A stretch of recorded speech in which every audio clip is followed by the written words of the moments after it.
Welcome back to a Life Under Construction podcast. I'm your host, Rhoda Daniel, and I'm extremely happy to have you join me today. As you are aware, this season has been all about man's search for meaning, and it is only fitting that we finally go back to the man and his book that gives this season its theme. That man is Viktor Frankl, and his book is Man's Search for Meaning. Viktor Frankl was an Austrian neurologist, psychologist, philosopher, and Holocaust survivor. Born a Jew, he lived through the Nazi regime, where Jews were deported into concentration camps for extermination or to be worked till death. He was a doctor and a psychiatrist by training before being deported, and he spent 3 to 4 years in those concentration camps in the same situation faced by so many Jews. Situations such as extreme weather conditions, absolutely not enough food, not much clothing, manual labor, torture, beatings, constant fear of death. In the midst of all these horrors, and if you want to know more about what happened during the Holocaust, you can go and read about it. But in the midst of all these horrors that he had to face along with other prisoners just like him, he realized that there was meaning to be found, even in the midst of suffering, even in the midst of loss, even in the midst of extreme grief. Now, all of us have gone through suffering, through grief, through loss, through heartbreak, through pain. Maybe not to the extreme that Viktor Frankl experienced, but we have been through enough situations in life that were just as painful for us. Having been through all of these situations, it is hard to sometimes believe that there is meaning to be found even in the midst of pain, even in the midst of suffering, even in the midst of loss. But let's look at what Viktor Frankl has to say on this subject, because not only did he experience an extreme level of suffering that many of us can't even imagine, but he also was a psychologist, a psychiatrist, able to observe the life of the other prisoners through the midst of that suffering and draw conclusions from it. One thing Frankl truly believed was, despite the cruelty of the prison guards towards the prisoners, despite the torture, despite the beatings, despite the constant threat of death, there was one thing of the prisoners that the guards couldn't take. There was one thing that they couldn't steal. They could steal their clothes, they could steal their belongings, they could even steal their identity, because all the prisoners were known not by their names but by numbers that were on their person. They could steal all of these things, but there was one thing that the guards and the Nazis could not steal, and that was their minds. All of us have hopes and dreams and an imagination that no circumstance or no person can steal from us. Our perspective on life's events matters more than what actually has happened to us. It is our reaction to suffering that dictates how much we actually suffer. When my younger brother passed away 10 years back, by that time, I was fortunate in a certain sense to be exposed to a lot of death early on in my life. I had a close friend of mine pass away when I was in school. I have seen parents of friends pass away. I've seen siblings of friends pass away. And I've sat with that knowledge of death quite early on in life, and that understanding that everybody dies quite early on in life. Not only was I exposed to death, but I also had the belief that there is a heaven, and that heaven is a much better place than the earth that we live in. By the time he passed away, I also had a very strong sense and understanding of the fact that everything happens for a reason. All of these combined gave me a better response to that situation. Because I was conscious of the fact that everyone dies, I was more accepting of the fact that he died. Because I believed that there was a heaven, I knew that he was in a better place, where he was no longer suffering. Because I knew and believed with all my heart that everything happens for a reason, I was able to look at that loss, that big loss in my own life, and still trust that everything happened for a reason. That did not mean that I did not miss him, that I did not grieve his absence, but somehow, because I was able to control my reaction to the situation. I did not suffer too much. I did not sit in that situation, in that grief, in that loss, and let that break me completely. I have seen many people broken by loss, broken by loved ones passing away. I have seen what that has done to their lives. They completely stop living, they give up on life. And thankfully, that did not happen to me because my reaction was tinged with all this understanding I had about death. It is our reaction to suffering that dictates how much we suffer. Grief, suffering, and loss are an inevitable part of life. None of us are immune. And so I think we need to start expecting suffering because a lot of our struggle comes from the fact that we don't expect it. We know it exists. We know that life's not always going to be good, great. There's always something that could happen, something that could go wrong, something unexpected. But somehow that understanding and that expectancy of, okay, suffering is going to happen. Am I ready for it? Can I manage? How do I respond to it? Is something that we need to develop in our life because it's something that's there always. When you're going to run a marathon, you expect that you're going to get tired after a certain point. You expect that you're going to feel hungry after a certain point. You expect that your muscles are going to be sore after a certain point. So you prepare in advance to ready yourself, even mentally, of how you're going to deal with it when it happens. I think we need to see life like that, to see life as suffering's going to happen. What do I do when it does? Loss is going to happen. What do I do when it strikes? I'm not saying we need to deal with life as emotionless beings and that suffering is not going to hurt, that loss is not going to hurt, that failure is not going to hurt. It is going to hurt. But will we let it break us completely? Will we let it stop our movement in life? Will we let it collapse our lives completely? Or can we move through it knowing that it happens to everybody?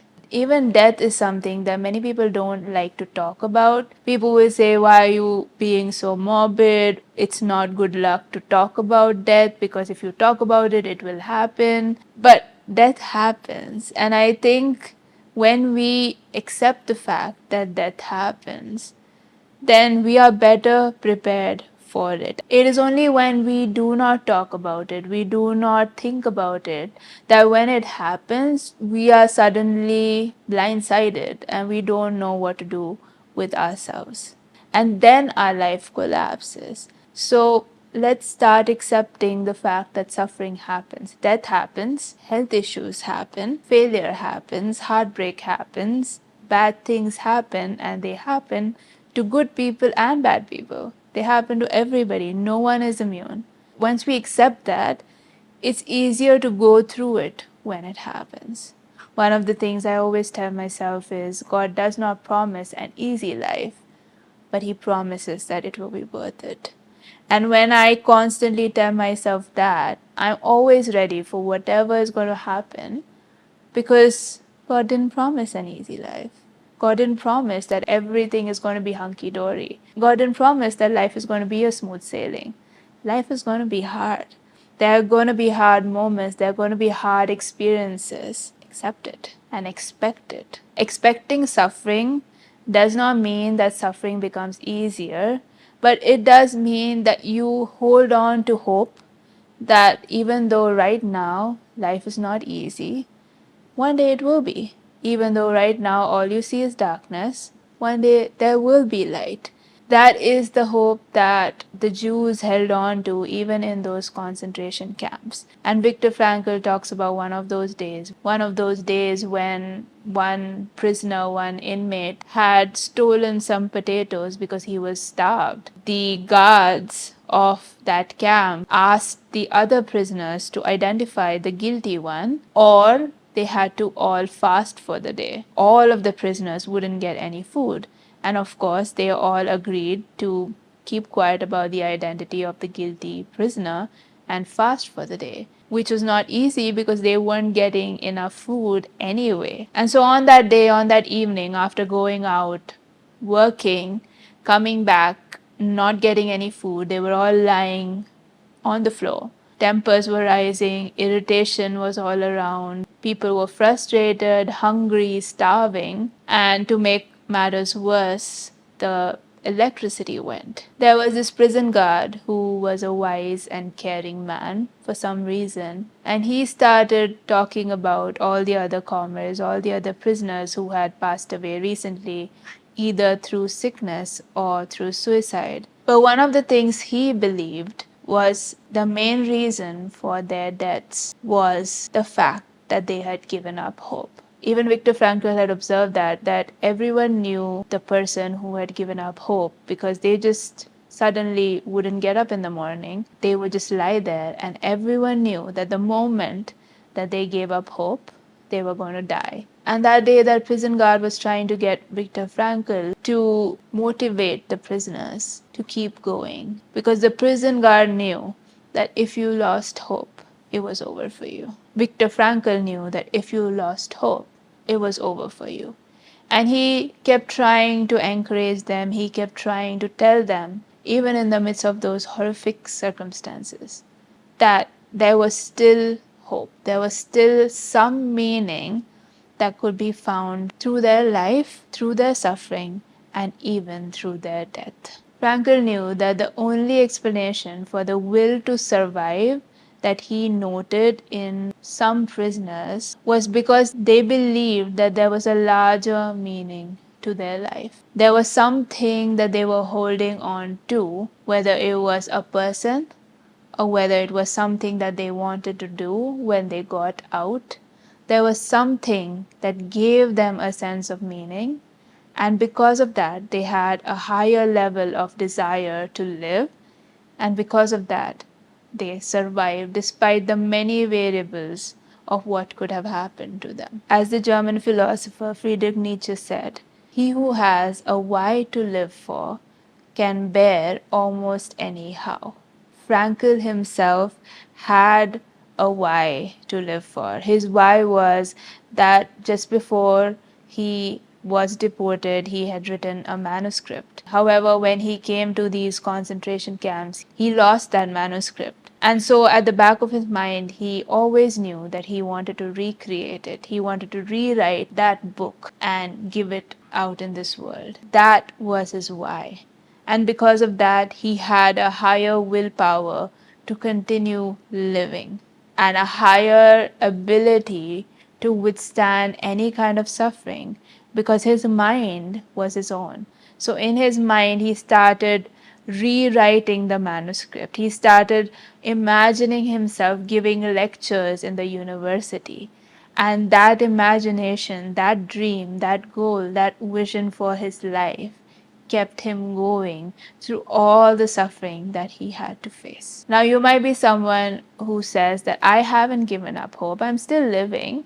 But are you living an abundant life is the question. Because I think there is a spectrum of hope or hopelessness that we all are in. There might be one person on one extreme who has absolutely zero hope left in life. You might have been through a lot. There has been one bad thing after another that keeps happening in your life, and you're done. You're just done with it. And you're like, I do not know what all of this means because it's too hard. There might be someone else who the only reason you continue living is because of one person. Maybe it's a child, maybe it's a parent, maybe it's a spouse, maybe it is a cousin. There's just one person because of whom you're still holding on to your life and you're living your life because you know that maybe they depend on you. Maybe your absence is going to impact their life. And so you're just living the bare minimum for their sake. And there may be others of you who think they are living, but actually you're on the sidelines of your life. You've been through a lot of pain. You've been through a lot of experiences that have put you in a state of fear, that have put you in a state of despair. You don't want to get in the arena of your own life because it's hurt you. In that arena, there has been loss. In that arena, there has been pain. In that arena, there has been disappointment after disappointment. And so it's just easier to be on the sidelines. It's just easier to take that step back, not put too much of yourself into your life, not expect too much from life, not expect too much from yourself. If good things happen, that's fine, but there is not one particular reason or one particular thing that you're pursuing just because it's too hard. I've been hurt too much. I've lost too much. I don't want to put myself in that position again and again. So I'll play it safe.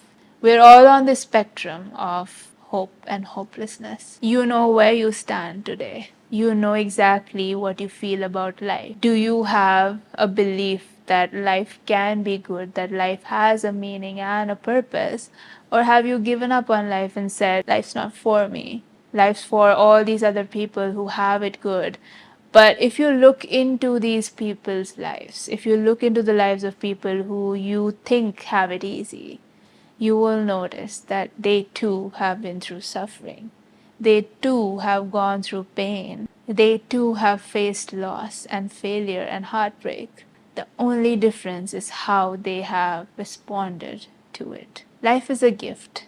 And a life lived on the sidelines is not a life. A life lived without hope is not a life. A life lived without purpose is not a life. The average human lives only 27,375 days. In whatever days that we have left, let's stop asking the question why. Because oftentimes the question on our mind whenever we are faced with life is, why is this happening to me? Why is this not happening to me? Why is life being so unfair? Why is God being so unfair? Why do bad things happen to good people? Why? Why? We are constantly having these questions about why, and we don't get the answer. So let's change our questions. Let's ask the question instead, how do I respond to this? Whenever something happens to you, whether it is a situation, whether it is a loss, whether it is a health scare, whether it is financial issues, whether it is your child having to go through something hard, whether it is a friend having to go through something hard, whether it is someone really close to you passing away suddenly, ask yourself the question, how do I respond to this? When we change that question, we are able to find an answer within ourselves of how do I respond to this?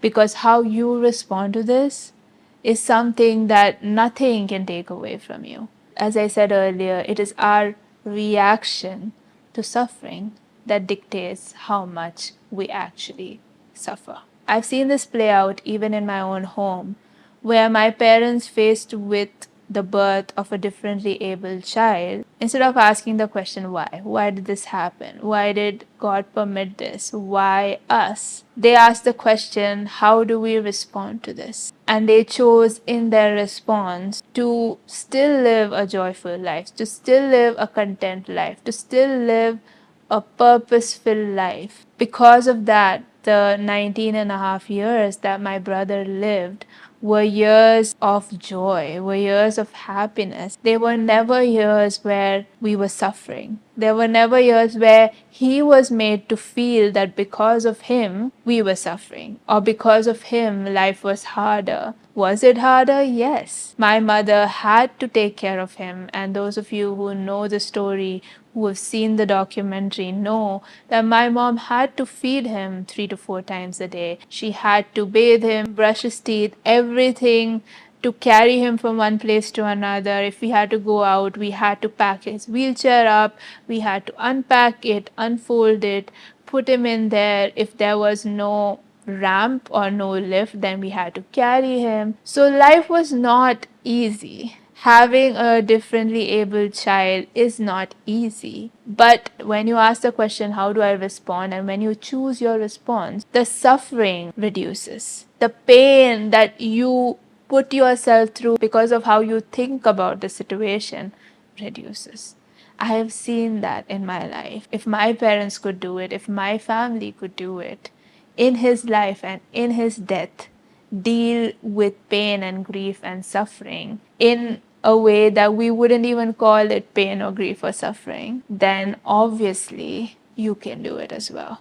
If the Jews in the concentration camps could go through suffering and still find hope and still find meaning and still find purpose, then you and I can definitely do it. My hope is that all of you listening would be able to say yes to life, say yes to hope, say yes to finding meaning in the midst of suffering. Because if you do that, if you say yes to life in spite of everything, you are actually fulfilling Viktor Frankl's purpose in life, because he believed and he hoped that anyone who read his words would choose life despite everything that was happening in their lives. And that is how sometimes finding purpose in suffering works. Because many years later, after all the suffering that he endured in those concentration camps, we here, sitting, listening to his words, listening to his theories, are able to choose life. And if he was watching us, he would know that there was purpose in his suffering. Thank you so much for choosing life today and for still listening. And if you have any further thoughts, comments, or questions, feel free to DM me on A Life Under Construction on Instagram, or comment down below on this video if you're watching on YouTube. And I will see you again next week with another topic that will help you live a life of purpose and help you live the life that you were always meant to live.